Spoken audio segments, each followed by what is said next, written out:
आपका 10वीं का पहला चैप्टर है आनुवांशिकता और उत्क्रांति।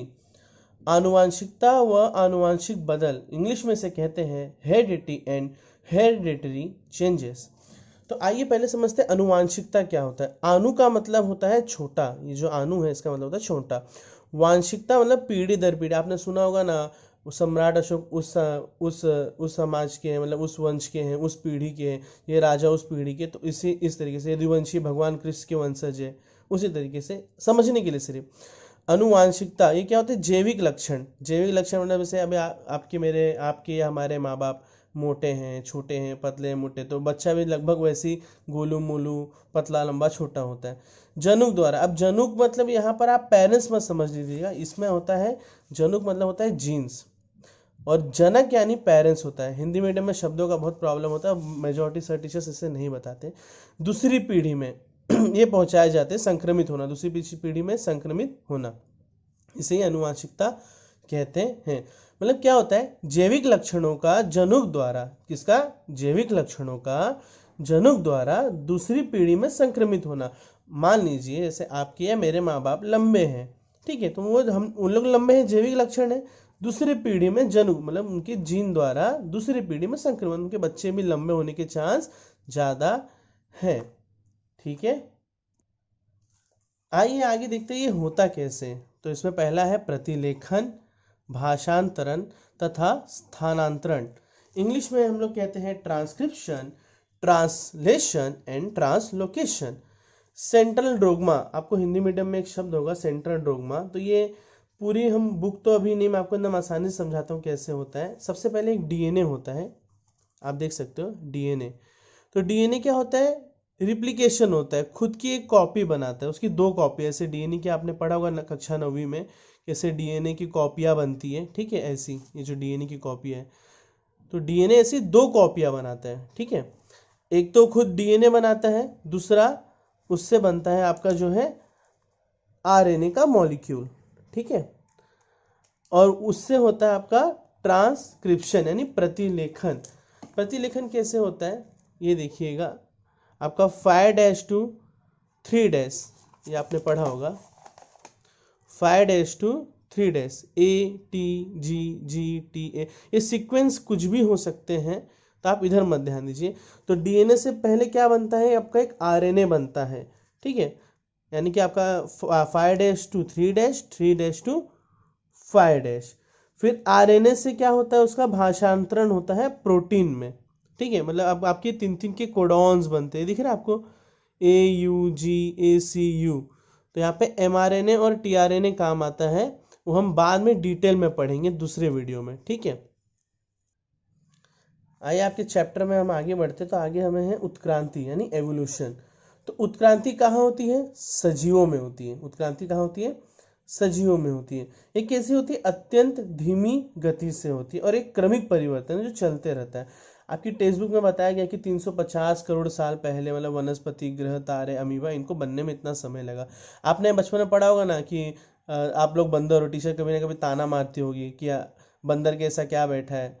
तो वही बात है। तो उत्क्रांति सजीव, मतलब हम हमारे पूर्वज पहले बंदर थे, फिर वो अत्यंत धीमी गति से धीरे धीरे परिवर्तित होकर क्रमिक विकास होते होते आज हम इंसान बन चुके हैं। हाँ, वैसे ये बड़ा मस्त क्वेश्चन है, हम इंसान बन चुके हैं, ठीक है। तो उत्क्रांति किसमें होती है? सजीवों में होती है, अत्यंत धीमी गति से होती है और क्रमिक परिवर्तन होती है। आइए फिर देखते हैं उत्क्रांति का सिद्धांत यानी थ्योरी ऑफ एवोल्यूशन। तो प्रथम सजीव पदार्थ जो, यानी कि पहला सजीव जो हमने आज तक नोन पढ़ा है, प्रथम यानी पहला सजीव पदार्थ जो जीवित पदार्थ पाया गया था, वो पृथ्वी पर समुद्र में निर्माण हुआ था। फिर उसके बाद बहुत समय के बाद एक कोशिकीय सजीव अस्तित्व में आया, और ये समय अवधि थी लगभग 300 करोड़ साल, और ये बहुत धीरे धीरे परिवर्तन होता है। आप देखिए परिवर्तन एक दिन में नहीं होता है। हम एक उदाहरण के तहत समझे, तो यदि किसी को अगर बॉडी बनानी है जिम में जाके, तो एक दिन में नहीं बना सकता, या एक दिन के खाना खाने से वो मोटा नहीं हो जाएगा या पतला नहीं हो जाएगा, इसमें समय लगता है। इसके बाद है उत्क्रांति का प्रमाण यानी एविडेंस ऑफ एवोल्यूशन।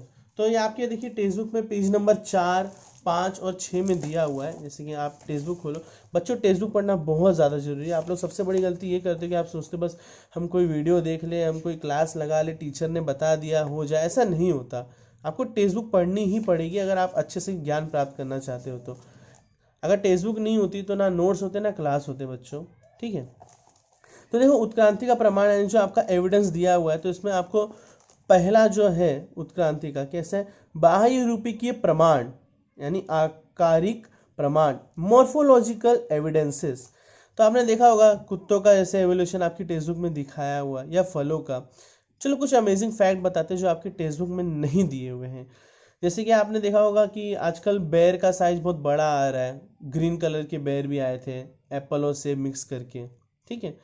तो ये बहुत सारे आर्टिफिशियल भी आज की डेट में बनाए जा रहे हैं, इसके बारे में हम डिटेल में पढ़ेंगे, ठीक है।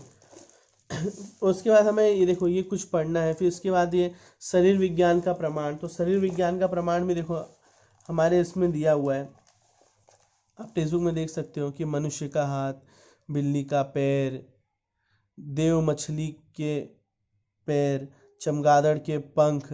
तो आप ये देख सकते हो, समझ सकते हो, ठीक है। आप बच्चों टेक्स्ट बुक रीड कीजिए, जो भी आपको डाउट रहा कुछ रहा आप नीचे कमेंट में लिख दीजिए, हम आपको बाद में सॉल्व करने की पूरी पूरी कोशिश करेंगे। अभी देखिए आता है अवशेषांग अंग यानी कि वेस्टेज ऑर्गन्स। पहले देखो हमारे मतलब यहाँ पे आंत्र पुच्छ हुआ करती थी आंत में, अब वो नहीं होती है। कान के स्नायु हो गए, अक्कल दांत हो गए। तो धीरे धीरे एक क्रमिक विकास का ही नतीजा है, जो चीज़ें लुप्त होती जा रही है या जो चीज़ें काम की नहीं हम उसका यूज़ नहीं करते हैं अब।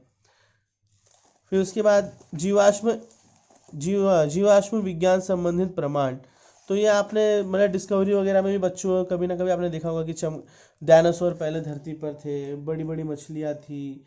तो आपने डिस्कवरी वगैरह में सब देखा होगा कि ये सब थे। तो अब ये जीवाश्म ईंधन बन चुके हैं, यानी फोसिल फ्यूल बन चुके हैं। क्या हुआ जब ये मिट्टी में दब गए तो ये विघटित होने लगे, ठीक है। जहाँ आपका फोसिल फ्यूल नहीं, कच्चा तेल, ये सब तो ये इनके विघटित होने से ही हमें प्राप्त हुआ है, ऐसा बोल सकते हैं।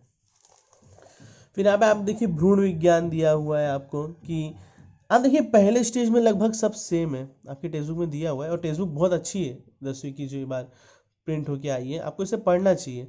दूसरी बार ये, फिर तीसरी बार ये।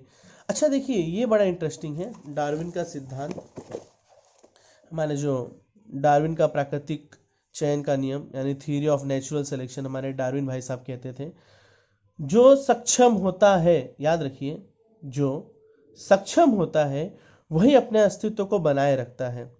लेकिन इसमें कुछ कमियां थी। तो हमारे डार्विन भाई साहब बहुत अच्छे और महान वैज्ञानिक थे, उन्होंने वो टाइम पे थ्योरी दी थी, तो वो बहुत ही कारगर थी, उसे आज भी माना जाता है। लेकिन वो ये नहीं, ये एकमात्र मुद्दा नहीं है ऐसा, ठीक है, कि नेचुरल सिलेक्शन का एकमात्र मुद्दा नहीं होता है ऐसा, कि ये जरूरी नहीं है। उपयोगी और निरुपयोगी चीज़ों को बताना भूल गए, धीमी गति और तीव्र गति का वो परिवर्तन बताना भूल गए। जैसे अभी हम लोग कुछ गोलियां खाते हैं ना, तो हम लोग के हमारे ना कुछ परिवर्तन तुरंत हो जाते हैं, कुछ तीव्र गति से परिवर्तित होते हैं, ठीक है। ये तो एक उदाहरण की बात करें, ऐसे बहुत सारे उदाहरण हैं जो हम बाद में डिस्कशन करने वाले हैं, ठीक है। आगे आपका फिर एक अच्छा वैज्ञानिक था ले मार्कवाद। तो इन्होंने क्या बोला, ध्यान से समझिएगा, उत्क्रांति होते समय मतलब कोई चीज़ का बदलाव होता समय, उत्क्रांति होते समय सजीव शरीर संरचना मतलब सजीव की शरीर की संरचना में होती है। तो कैसी होती है, प्रयत्न और आलस पर निर्भर करती है। जैसे उदाहरण दिया है जिराफ की गर्दन, आपके टेक्स्ट बुक में देखो दिया गया जिराफ की गर्दन। तो इनकी गर्दन लंबी कैसे हुई, धीरे धीरे ये परिवर्तन, उत्क्रांति मतलब धीरे धीरे ये क्रमिक विकास का एक उदाहरण है आपके सामने, ठीक है, कि जिराफ की गर्दन लंबी कैसे हो गई, ठीक है। उसके बाद फिर ये जाति स्पीशीज कितने प्रकार की है, ओके। तो ये सब आपके दिया गया है। मानव उत्क्रांति यानी ह्यूमन एवोल्यूशन कैसे हुआ, ये भी आपके टेक्स्ट में दिया है। इतने साल पहले देखो ना, हम कैसे चुंकू पुंकू बंदर थे, फिर चुंकू पुंकू चलने लगे, फिर धीरे धीरे बड़े हो गए, फिर हम लोग डिंक चिका डिंक चिका डिंक चिका। और आज आज तो हम यहाँ नहीं, आज तो हम स्मार्टफोन पे आ गए, मतलब फ़ोन समझ लो ना, एक इधर मुझे लगता है कुछ समय इधर एक फोटो और आएगा। चलो बात की बात है, ये मानव वंश का प्रवास था। आप इसमें दिया गया बहुत सारे वैज्ञानिक के बारे में आप ये सब पढ़िए। देखिए मेन क्या है, आप समझिए, कुछ चीज़ें नहीं समझ में आए तो हम आपको बताएंगे, लेकिन पढ़ना बहुत ज़रूरी है। आगे देखिए चैप्टर पर चर्चा। आपको जो भी डाउट है आप कमेंट कीजिए चैप्टर के चर्चा पे, वो सब आपके सॉल्व होंगे। बट कंसिस्टेंसी बनाए रखिए, लगातार आप बने रहिए, ऐसा नहीं कि आप आज पढ़े फिर छोड़ दिया, ऐसा तो वो नहीं चल पाएगा, ठीक है।